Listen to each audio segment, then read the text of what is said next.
Hello, this is Sia and welcome to another video. Today we're starting with chapter 9 of Hermitcraft, Genesis perspective of Kate. Yeah.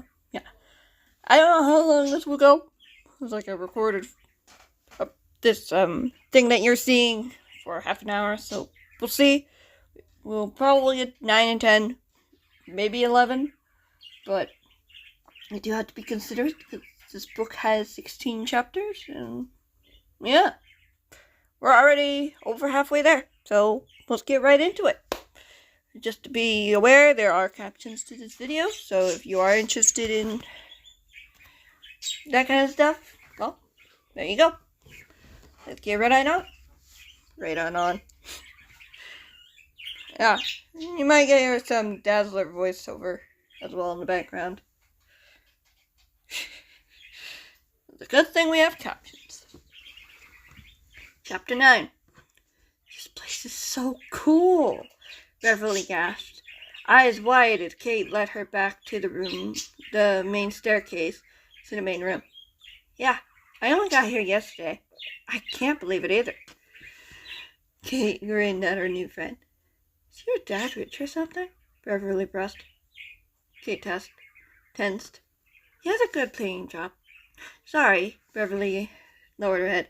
I didn't want to imply anything. No, you're nice, Kate said quickly. I just had some people who I thought were friends, but weren't. I get it. Beverly smiled. My dad gets a lot of money for his job, seeing as he's the only one in the area who has the job. Kate returned a smile. I'm glad you came. Me too. Beverly jumped into the air excitedly. So, what should we do now? I heard you had a library here. Maybe we can scour the shelves and see what's there. I thought you were in a bookworm, Kate teased with a giggle. Grace might like to see what's there, Beverly replied. Kate nodded. You do that. I need to do something real quick. Like what? Beverly raised an eyebrow. I need to make a call. Kate pulled out her communicator from her pocket. Who? Beverly looked down at the machine, scanning every detail on the screen. Some people who helped me and my mom when she got poisoned, Kate said quietly. I always try to keep in touch. It meant a lot what they did. Okay, Beverly brightened. Maybe we can make the call together? I'd like to meet your friends too. Maybe another time. Kate hesitated. Promise. Beverly frowned. Are you sure everything's okay? I'm fine. All right. Beverly turned her back toward her. Your dad won't mind if I borrow some books? I'm sure he won't even notice they're gone. Kate chuckled. Curiosity sparked into her mind. I wonder what's there. Then come with me and check it out, Beverly insisted. I will. Just give me a minute, okay? You really want to make this call, don't you? Beverly teased with a smirk. I used the same tag again. The same page. Redonkulous. They're good friends. Kate lifted her chin. Have fun, then. Beverly giggled, giving Kate a wave before jogging down the hallway to the library, which, as it happened, was next to her dad's office. Kate hadn't gotten a chance to take a peek in there. It was locked. No doubt Dad was in there, being busy as always. What was he doing in there? She wondered as she dashed off to her bedroom, closing the door behind her. She plopped down on the bed, tapping the coordinates she needed. Kate! A familiar voice burst out of the speakers. How was school today? It was school. What else can you expect? Kate asked, receiving a few giggles. Were the interns here? Haley and Liam? Who's here? Everyone, pretty much, Sky chuckled.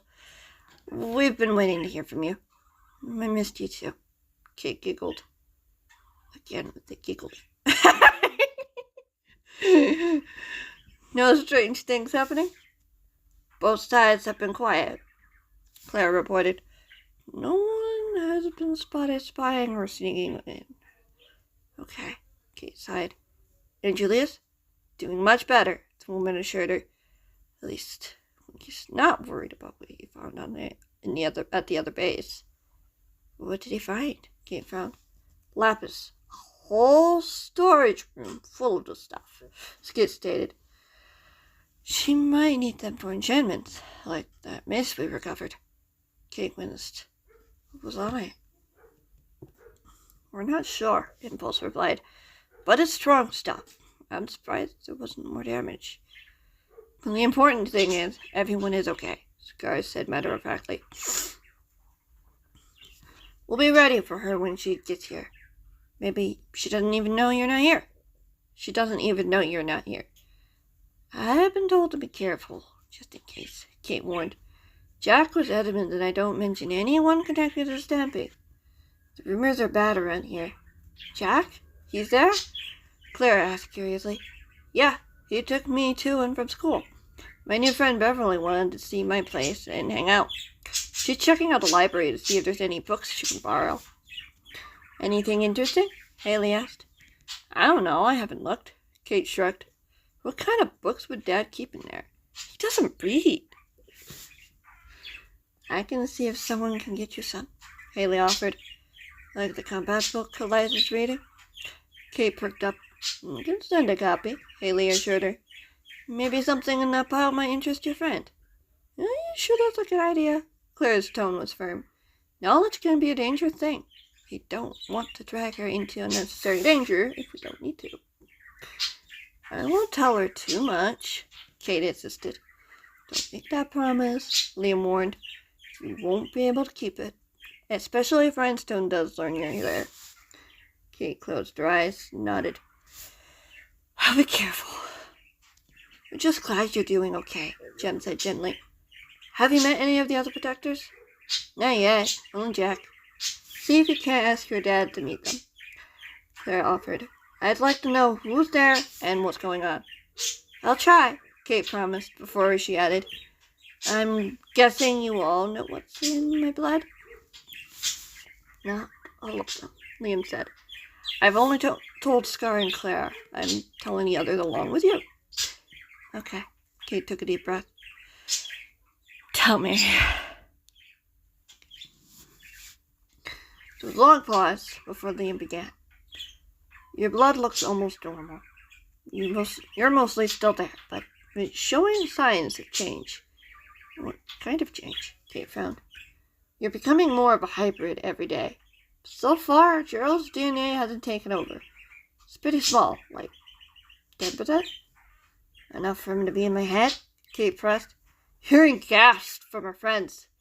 Enough to drag me into the dream world and force me to watch as one of my friends gets hurt? Seems so, Liam said firmly. Kate could imagine the boy wearing a serious frown on his face. But it's not as overpowering as it was for Skiz. Gerald was mostly human, after all, distantly related to a YouTuber. But he's somehow still able to talk to me. Kate shivered. That's the YouTuber portion of the DNA, Liam replied. It's dominant, which means it will usually take over if there's enough of it.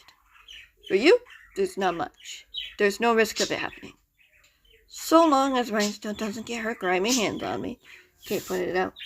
Right, Impulse said quickly. And she won't.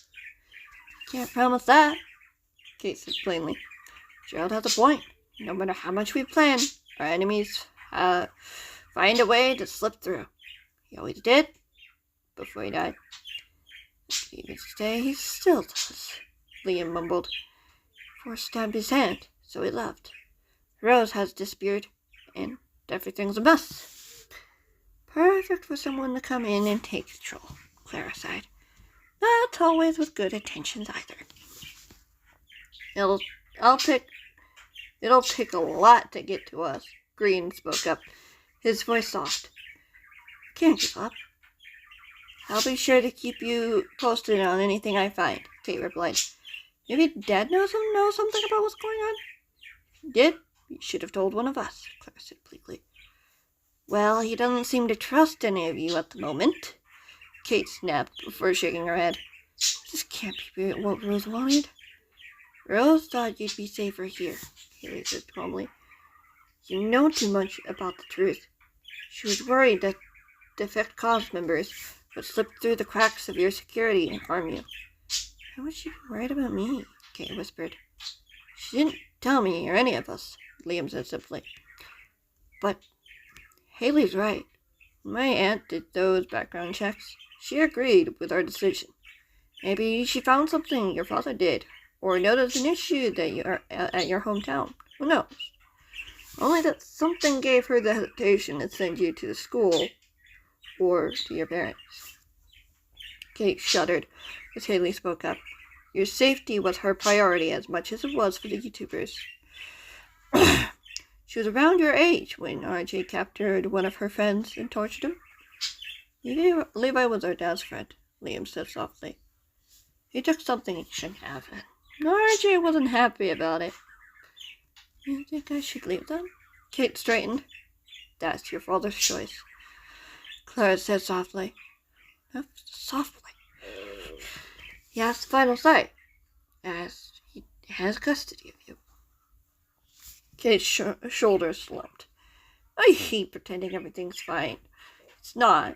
You guys are in danger. Rhinestone's out there somewhere searching for Mr. A and his brother. She has some big plan in store that I'm somehow a part of. And there's this power vacuum in the cause. Can it get any worse than that? We'll figure this out, Scar assured her. You always do.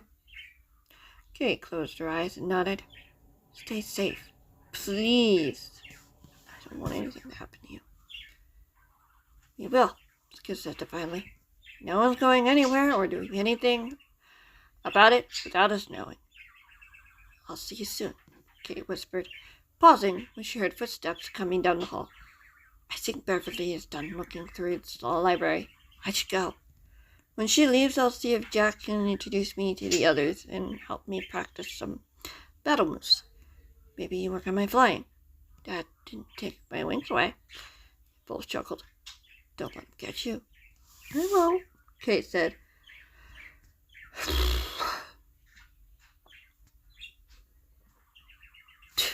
Sorry, I scrolled too far.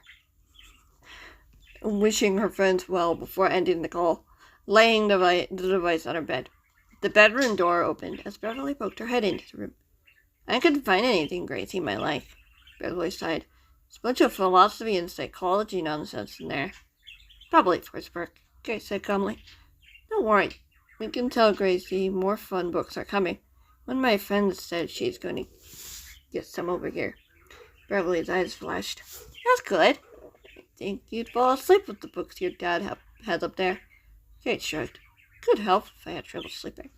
Beverly frowned. Are you? Kate shook her head. I'm fine. Really. It was just a joke. Obviously. Okay. Beverly stepped into the room.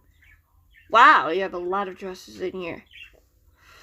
They're not mine. I don't know where they came from, Kate admitted. Or who they belong to. She shivered.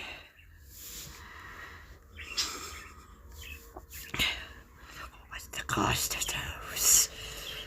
Beverly went over to the closet, picking out a crimson gown with gold lacing. This looks pretty.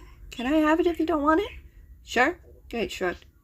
We're best friends, right? We like to share things. And had sleepovers, Beverly beamed. You should ask your dad if Gracie and I could come over again for a sleepover party.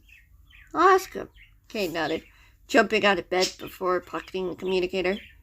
Anything else you want to do before you go? You never showed me the property outside your house, Beverly pointed out. I want to see the beautiful rose garden you had out front. All right, let's do that. Kate agreed, watching Beverly carefully fold the gown before putting it away. What her friend would do with the dress or when she'd wear it, Kate didn't know. Nah, that mattered anyway. It reminded her too much of the crimson uniform that Campbell had worn. She'd never have worn it anyway. Chapter 10. Warm afternoon sunlight hit Kate's face as soon as she stepped outside. The blue sky was spotless, its clouds, or any helicopters. Not that the girl was expecting any, but she wouldn't be surprised if any of their enemies had one of those machines at their disposal. Beverly walked beside her, stopping by the roses, which wove around the porch fence like a vine. The flower bloomed deep red, and Beverly's eyes widened. "This looks incredible." Beverly turned to Kate. "Did your mom plant these?" "I don't know," Kate admitted. "Not sure how long they've even been here." "It's been over a month or two, I'd say," Jack said. From behind her, Kate jumped, whirling around to see the man sitting nonchalantly on one of the porch chairs, legs crossed, hands clasped behind his head. A gleam shone in the man's eyes. He smiled. "Your father knows you're out here?" "Not exactly," Kate admitted. "I just wanted to peek around this place before they went home. Beverly home." "Should be no harm in that," the man said smoothly, rising to his feet. "I'd be careful. Bart and Leon are on patrol around the perimeter. They're not a fan of kids, especially snooping ones." "Noted," Kate nodded, tilting her head at the men. "Anything else we should know?" "Make sure someone can see you at all times." Jack narrowed his eyes. "Don't want to deal with your father any more than you do." "We're only taking a peek," Beverly said happily. "I've got to get home to do my homework if I want to go to town with my dad this weekend." Jack smiled. "Have fun then." Kate nodded, dashing off into the field at Beverly's heels. The girls explored the terrain and gardens, Kate checking to see if there were any places where enemies could hide. Bushes, trees, even tall grass. She wanted to give it a full report to Clara as soon as possible. She even spotted two large men in the shadows, watching the two of them. They wore uniforms, but Kate was fairly certain the men were who Jack was referring to. She couldn't see their faces very clearly, but she wasn't going to be out here for long today. Maybe tomorrow she could ask Jack to help her practice combat moves. Kate met Beverly at the front gate as the girls gave each other a quick hug. "Thanks for having me, Katie." "Can I call you Katie?" "It's fine." Kate blushed, looking down at her feet. "Most of my friends call me Kate anyway." "Only the best ones call you Katie," Beverly agreed. She gave Kate a wave. "I'll see you tomorrow at school. Tell me what your dad says about the sleepover." "I will." Kate waved back. She watched her friend walk down the path, a wave of unease filling her. Was it safe for Beverly to go out there alone when there were dangerous people about? She shook her head. Beverly wasn't a threat to them. She was just a normal kid with a normal, ordinary life. She didn't know anything about YouTubers, and Kate planned to keep it that way. She turned at the sound of footsteps, seeing one of the men walking toward her. She could see his face more clearly, a scar lining the bottom of his jaw to just under his right eye. The man wore a permanent scowl. "You don't plan on going with her, do you?" The man grumbled. Sounded more like a growl. "No," Kate replied. "Just saying goodbye to my friend. She seems nice." "They always do," the man huffed. "They always do." "What is that supposed to mean?" Kate snapped, but the man didn't reply, only turning on his heels and walking back the way he'd come. The girl watched him go until he disappeared into one of the bushes, shaking her head. These people were weird. She headed back to the house. Coming to the door, she stepped inside. "What were you doing out there?" Her father's voice snapped her back to the present. Kate's eyes widened as she found her father standing at the foot of the stairwell, hands on his hips. "I was just exploring," Kate swallowed. "I wanted to see the gardens with Beverly. We didn't go far." Robert huffed. "The way Bard put it, you didn't seem to be enjoying the gardens. You were snooping around." Kate tensed. "I was just making sure." "That's not your job," her father snapped. "Don't you have homework to do?" Better get that done before dinner's up. Kate bit her bottom lip. Yes, sir. Her father narrowed his eyes.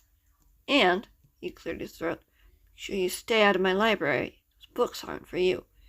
Kate nodded reluctantly. Is there anything I can read that you have here? The man paused, looking over at the empty space in the main room. Maybe I can work on that, especially over the summer, as I won't have you go outside again. Not even to practice? Kate frowned. I need to keep my sword and archery skills strong if we're ever going to be... There won't be an attack. The man shook his head. You've got nothing to worry about here. You're safe. Am I? Even with Jack wanting me not to mention Snappy in town? Kate insisted. What if they found that I knew him? That I'm friends with him? Or those he's connected to? They won't, her father protested, because no one is here to tell any of them that. Kate swallowed. And what about Dr. Rhinestone and her men? What if they start recruiting kids like Mr. A did? What if they come to my school and... You really need to forget about this YouTuber nonsense. Her father crossed the room, looming over the girl. That isn't your life anymore. They saved Mom's life. Kate stomped her foot firmly on the hardwood floor. They're friends. Friends don't put my daughter in danger. It was my choice, Kate sighed. I don't care. You should! Kate stepped sideways, heading for the stairs. You should care. That woman could come back looking for me. Julia seems to think something big is coming, and whether you like it or not, she has something planned for me. I can't keep running from that. I want to fight. This isn't your fight, the man argued. This is my fight. Kate whirled around, glowering at her father. I have something she wants. She'll do anything she can to get it, even if she has to hurt my friends in order to do so. They're not your friends, her father sighed. I wish you'd understand. I wish you'd understand, Kate snapped.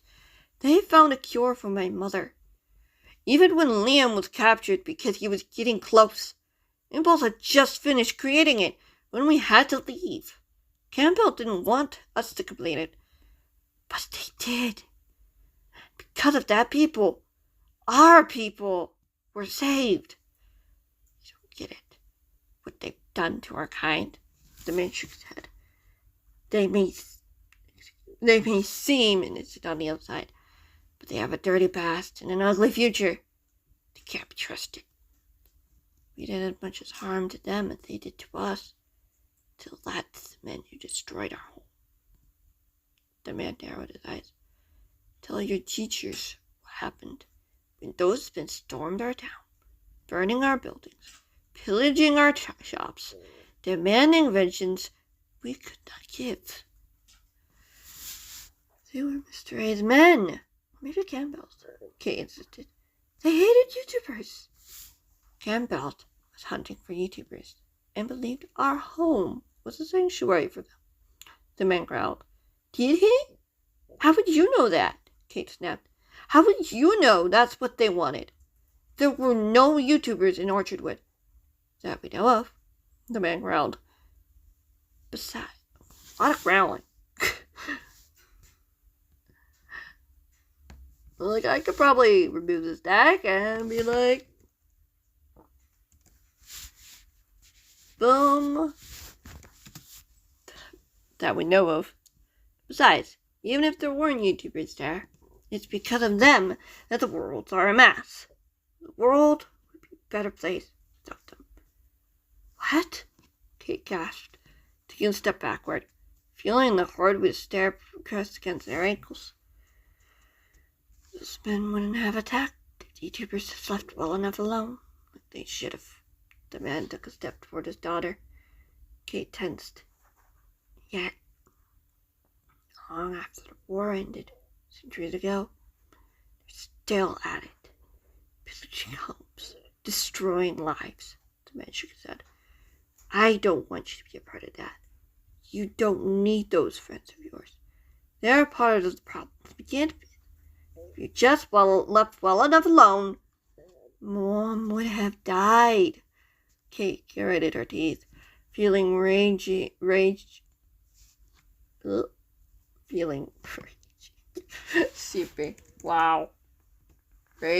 seeping into her bones. That's a description. She glared at her father, wondering how hard she could punch to break his nose. She knocked some sense to him. Someone would have figured it out. The man swiped her words away with a hand. We don't need them. We never did. They've always been more trouble than they're worth. Yeah, I think that's right. No, they're not! Tears stung the girl's eyes. You can't blame all of them for what was done centuries ago. It's no more their fault than it was ours. We have a chance to make things right, to live in peace with them, like it was before. It was never like that. Her father turned away. Go to your room and do your homework. I'll call you when dinner's ready. But enough, Caitlin. The man turned to stare at her. Even if there was a possibility that it happened before, it can't happen again. There are too many people out there who would be more than happy to destroy whatever freedoms we do have. It is better to stay out of their way and let them take care of it. This is my fight, Kate insisted. These are my friends. My family you're talking about. I'd never forgive myself if something happened to them. And I could have done something about it.